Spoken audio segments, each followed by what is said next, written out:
안녕하세요, 아키윤입니다. 오늘 오전이었죠. 강원도 양양군에 있는 그 낙산 해수욕장 근처에 있는 그 공사 현장, 또 바로 옆에 있는 이 CU라는 이제 편의점이 절반 정도가 이렇게 싱크홀 때문에 무너져 내린 거예요. 근데 어쨌든 간에 이제 그 옆에 현장이 있었고, 그와 관련해서 이제 싱크홀이 생긴 거다 보니까, 그래서 오늘 그에 대한 이야기를 좀 해보려고 하고요. 원래 이번 영상은 그 최근에 어항이 터진 일이 있어가지고 그 아파트에서 이제 어항이 터진 거랑 그거에 대한 이야기를 좀 해보려고 했었는데, 그거는 이제 다음 영상으로 좀 미루고 오늘 일어났던 요 사건에 대한 이야기부터 해보려고 합니다. 근데 또 왜 그러냐면, 최근에 이제 저희가 감리하고 있던 현장들 중에 한 군데서 이 흙막이, 토목공사죠, 땅 파기 위해서 흙막이를 하는데, 이 흙막이와 관련해서 좀 논쟁이 있었어요.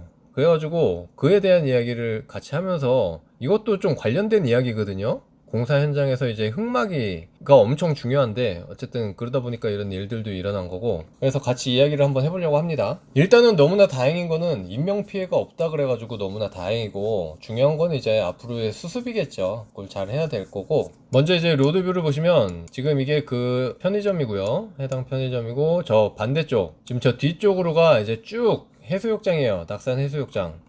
틈새로 바다가 보이죠? 그리고 그 편의점 반대편에 이렇게 현장이 있었죠. 숙박시설 현장인데 규모가 굉장히 크더라고요. 뭐 한 20층 되는 것 같고, 지하로도 한 6개 층이라고 했나? 지금 땅도 이 정도면 굉장히 큰 규모죠. 그래서 지금 이거는 2022년 4월 정도에 찍은 사진인데, 현재 상태는 이 편의점이 절반 이렇게 쭉 나뉘어가지고, 여기에서부터 이렇게 와서 지금 여기 맨홀이 하나 있는 부분, 요 부분까지로 이렇게 해가지고 요렇게 지금 파여진 거예요. 근데 어쨌든 이 아래까지 다 가라앉았으니까 지금 한 이 정도 되는 부분이 사진상에서 다 이제 함몰된 거죠. 근데 사진을 보면서 느낀 게, 그나마 또 굉장히 다행인 것은, 지금 이때만 해도 이 LPG 가스통이 여기 있잖아요. 지금 무너진 부분에 있었잖아요. 그러면 여기는 지금 무너진 부분이거든요. 근데 이제 무너지고 난 현재 사진을 보면은 이 건물 측면 뒤쪽으로 이렇게 옮겨놨더라고요. 너무 다행이에요. 이 LPG 통이 터지면은 그 압력이 엄청나거든요. 근데 이 무너진 부위에 있었으면 진짜 어떻게 될지 모르겠죠. 이 범위가 커질 수도 있는 거고요. 근데 어쨌든 요건 다행이고, 또 이전에 뉴스가 있더라고요. 그래서 봤더니 참 안타까운 거는 이번이 처음이 아니라는 거예요. 지난 한 1월부터 계속 이제 이런 크고 작은 싱크홀들이 생겼다고 하고,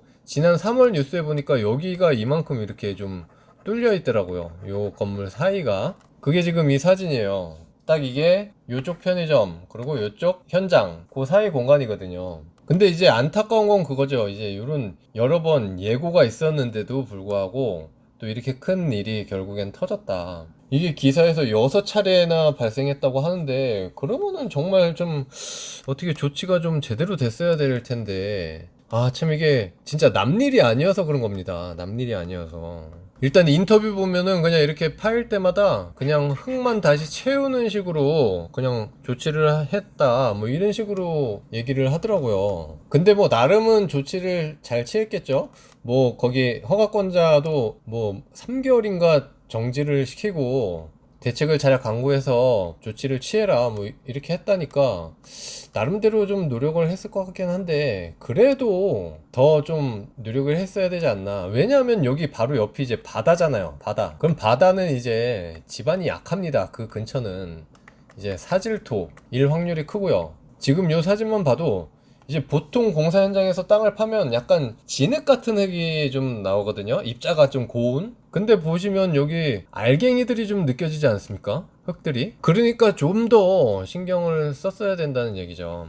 제 생각에는 진짜 이런 일이 벌어졌으면 정말 이제 토질에 대한 전문가들을 최대한 불러가지고 분석하고, 물론 그렇게 했을 수도 있습니다. 예? 그렇게 해서 저기를 한 다음에 방법을 강구하고, 이런데도 우리 이제 장비가 많이 좋아졌잖아요. 이런 계측 장비들, 센서나 이런 것들, 좋은 것들 중간중간에 다 파 묻어가지고, 왜냐면 이런 사질토는 진짜 물들도 금방 훅훅 빠지고, 어디 물길 하나 뚫리면은 모래들이 다 휩쓸려 가기 쉬우니까 이런 장비들 묻어가지고, 원래 우리 계측 관리를 하듯이 이 땅속에도 다 좀 많이 묻어놓고 얘네들이 이동을 하는지 이런 것들도 좀 관찰할 수 있는 그런 장비들도 있을 것 같아요. 그렇게 해서 좀 신경을 더 썼더라면은 미리 좀 감지를 해내가지고 이렇게 무너지는 일까진 발생하지 않을 수 있지 않겠느냐라는 생각을 해보고요. 물론 이 현장에서는 진짜 이 흑마기들, 우리 흑마기 제 영상에 많이 있습니다. 그래서 보통 CIP를 많이 한다고 했잖아요. 뭐냐면 간단하게 설명만 드리면 우리가 이렇게 땅이 있고 여기서 여기까지가 우리 현장이고 지하를 파야 되는데 그냥 파면은 흙들이 다 무너지고 이 옆집도 난리 나겠죠. 그러니까 제가 이렇게 흙막이를 설치를 한다고 했죠. 흙막이를 설치를 해서 이게 이제 쭉 흙막이 벽체, 벽면이 형성되는 거죠. 내 땅을 돌아가면서 건물 지하층 외벽 따라서 그 다음에 이제 땅을 이렇게 파내야지 이 옆에서 이제 물이나 흙들이 넘어오질 않는다. 이 옆 땅에 피해가 없다. 그렇게 얘기를 했잖아요. 그래서 보통 이 CIP 우리 전봇대 같은 거 쭉 이어놓은 것 같은 제 채널에 많이 영상이 있습니다. 이 CIP에 대한 영상도 있고 또 이제 지하 터파기 토목공사에 대한 그 관련된 영상도 있으니까요.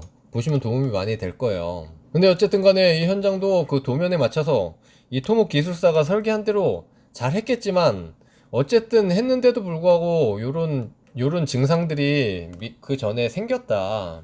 이런 전조 증상이 생겼다. 그랬으면은 정말 굉장히 좀 신경을 더더더 많이 써서 했었어야 될 텐데 그게 아쉬운 거죠. 진짜 이 땅속 일은 아무도 모르는 것 같아요. 항상 긴장을 해야 되고. 그리고 이제 지난 21년 10월에 이때 이제 토목공사가 한창 시작됐을 무렵 같아요. 보니까 이제 엄청난 이 오거들, 이 땅 뚫는 장비들이 들어와 있죠. 지금 이 장비들 보면은 이제 대지 쭉 밖으로, 그러니까 지하 외벽으로 이제 흙막이를 하는 장비인데 땅을 뚫는 이거는 삼축오거거든요. 그러면 이 삼축오거는 보통 제가 알기로 SCW 공법일 거예요. 우리가 보통 흔히 쓰는 그 흙막이 공법은 CIP예요. 제 영상에도 있듯이 그거는 이제 한 공씩 이렇게 뚫어 나가는 거거든요. 사이사이에 뚫어 가지고 이제 H빔 받고 이렇게 또 철근망 넣고 그것도 H빔 받고 해가지고 여기를 결국엔 그 콘크리트로 채워 넣어가지고 이렇게 열줄을 형성하는 거고, 요 CW 공법은 이렇게 세 개가 지금 여기 보면 오거가 세 개잖아요. 세 라인 세 개가 이렇게 좀 중첩돼서 뚫려요. 겹쳐서 이 오거 자체가 좀 맞물려 있거든요. 이렇게 세 개씩 뚫든 뭐 네 개, 다섯 개씩 연결할 수도 있나 본데 아무튼 이렇게 한 번에 뚫고 이 오거가 이제 뚫은 다음에 빠져나오면서 여기에다 바로 이제 그 시멘트물이 주입이 됩니다. 그러면 그게 원래 기존에 요 속에 있던 그 흙하고 섞이면서 이제 굳게 되는 거죠. 바로 그게 이제 콘크리트가 되는 거고, 여기 사이사이에다가 이제 이 H빔을 넣고 같이 굳게 만드는 거죠. 그래서 요런 게 쭉 열주가 겹쳐져 가지고 되게끔. 그래서 보통은 큰 현장에 많이 쓰이고 이게 이제 굉장히 차수가 잘 된다고 해요. 차수 성능이 좋다 라고 이야기를 합니다.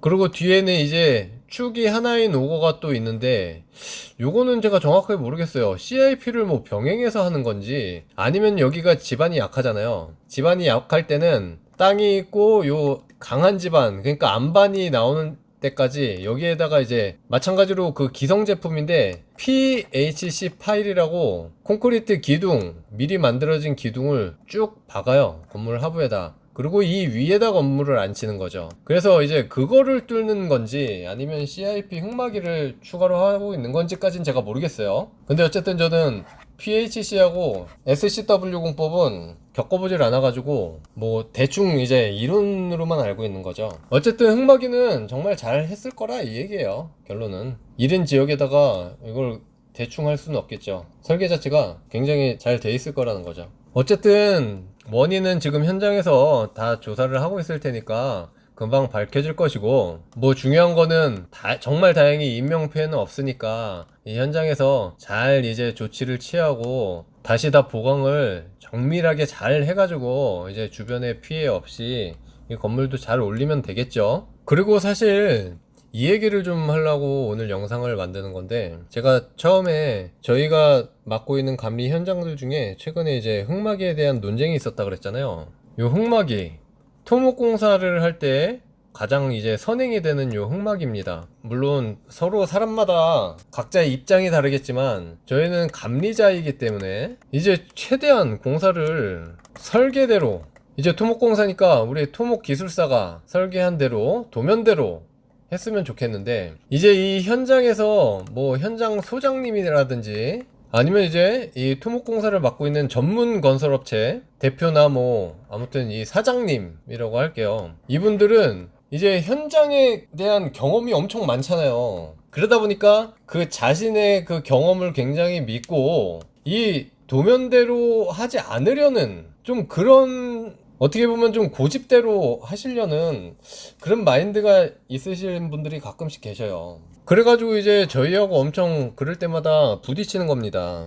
제가 물론 이분들의 경험을 무시하는 게 아니에요. 전혀 아니에요. 근데 막 말하다 보면은, 아니 내가 지금까지 뭐 10년, 20년, 30년 이 일을 했는데 뭐 이거 하나 모르겠냐고 막 그러면서 무시하는 거냐고 뭐 그런 식으로 막 말씀하실 때도 있고 정말 답답합니다. 이분들의 경험은 진짜 정말, 이분들의 경험은 정말 존중을 하는데 정말 만에 하나라는 게 있잖아요. 이 사고들이 항상 납니까? 정말 뭐 하나 잘못되면은 정말 가끔씩 날 수 있는 게 이런 사고들이고, 지금 아까 봤던 그 양양의 현장도 마찬가지겠죠. 누가 이런 일이 일어날 줄 알았겠습니까? 다 이제 자기 경험에 의하면은 요 정도면 충분히 괜찮았고 했으니까 하다 보니까 그런 일이 벌어지겠죠. 그리고 기본적으로 저 같은 경우에는 제가 뭐 새가슴인지 몰라도 이 땅속에 대해서는 굉장히 좀 쫄보라 그래야 될까요? 저는 아무리 이 소장님이고 이 토목 쪽 사장님이고 아니면 토질 기술사건 아니면 지질 기술, 땅에 대한 뭐 박사건 뭐 누가 오더라도, 할아버지가 오더라도 진짜 이 땅속은 아무도 모른다고 생각해요. 물론 우리가 이제 그래도 공사를 하려면 땅에 대해서 최선을 다해서 알아봐야 되니까 이제 지질 조사를 해서 땅을 뚫어보기도 하고요. 그쵸? 여러 가지 방법을 동원하지만, 자, 지질 조사, 여기 땅 몇 공, 한두 공 뚫어봐가지고 이게 땅에 대해서 정확한 거라고 할 수 있을까요? 예측은 하지만 정확히 내용은 알기가 어렵다. 그리고 단단한 암이 같은 땅에서도 여기는 암이 있지만 여기는 한참 아래에 있을 수도 있는 거고, 이걸 어떻게 알 겁니까? 그리고 이 땅속으로 다니는 이 물길들, 이것들이 진짜 어디로 있는지 어떻게 알 거며 비가 어떻게 와서 다시 물길이 어떻게 바뀌었을지 어떻게 알 거예요. 요거를 구멍 몇 개 뚫어봐서 알 수 있냐 이거죠. 그래서 이 땅에 대해서는 저는 항상 조심에 조심을 더하자 이런 입장이고, 그리고 이 현장에서는 이제 그 가장 밑단에는 이제 공사비라는 부담이나 여러 가지 것들이 있겠죠. 그런 것들을 맞춰다 보니까 이제 경험을 자연스레 또 우선시해서 괜찮았어, 여기도 괜찮을 거야, 이런 게 이제 나오는 거예요. 그래서 막 현장분들끼리는 막 저 사람 진짜 그쪽으로는 엄청 곤조가 있어 막 이렇게 얘기도 하고 막 그러는데, 근데 진짜 그런 분들이 계시긴 계신 것 같아요. 정말 고집 세신 분들도 많고, 그래서 항상 진짜 요새는 진짜 감리고 뭐고 하기도 싫어요. 정말 이런저런 일도 많이 생기다 보니까 이 감리 기준도 엄청 강화가 돼가지고 정말 보고서 쓸 것도 많고 보고할 것도 많고 정말 차원이 달라요, 요 1, 2년 전하고는. 그러다 보니까 당연히 저희도 안전에 안전을 기해야 되는 건데 항상 그러다 보니까 현장하고 부딪힐 수밖에 없는 거고요. 근데 중요한 건 이분들의 이제 경험이나 노하우도 정말 중요하지만 더 우선시 돼야 될 것은 원칙이다. 설계에 대한 원칙이다. 그리고 돈도 이런 데서는 아낄 필요 하나 없다 라는 게 제가 지금까지 경험해본 바로 드릴 수 있는 말씀인 것 같습니다. 이번 현장에서도 이제 이 토목하시는 사장님이 물론 이 집안조사 결과도 굉장히 좋았고 CIP 하면서 땅을 이렇게 파봤는데 물도 안 나오고 엄청 좋다 이거죠. 그래서 이 설계대로까지는 안 해도 된다 이런 내용이었는데, 어쨌든 간에 막 서로 저거에 실랑이하고 해가지고 원칙대로 하는 걸로 당연히 마무리를 받고 설계 변경 없이, 참 저도 굉장히 그 일을 겪으면서 잠도 좀 그날은 못 자고 많이 힘들었는데 앞으로는 좀 이런 일이 없었으면 좋겠어요. 그리고 이런 일들의 또 제일 원인을 따져보면은 결국 공사비, 이제 저가수주하고 또 이어집니다. 어쩔 수 없이. 참 어려워요, 참 어려워. 그래서 추후에 또 이제 제가 지금까지 감리를 하면서 느꼈던 점들이나 있었던 사건들에 대해서 한번 정리를 해서 영상도 좀 만들어 볼 거예요. 그런 것도 올라오면 좀 참고 좀 하셨으면 좋겠고, 오늘 이 이야기는 여기서 마치겠습니다. 일단 사고 일어난 거는 잘 수습을 하고 보상이나 이런 것들부터 해서 그 이후에 보강 조치들까지 잘 진행이 됐으면 좋겠습니다. 예, 이상입니다. 감사합니다.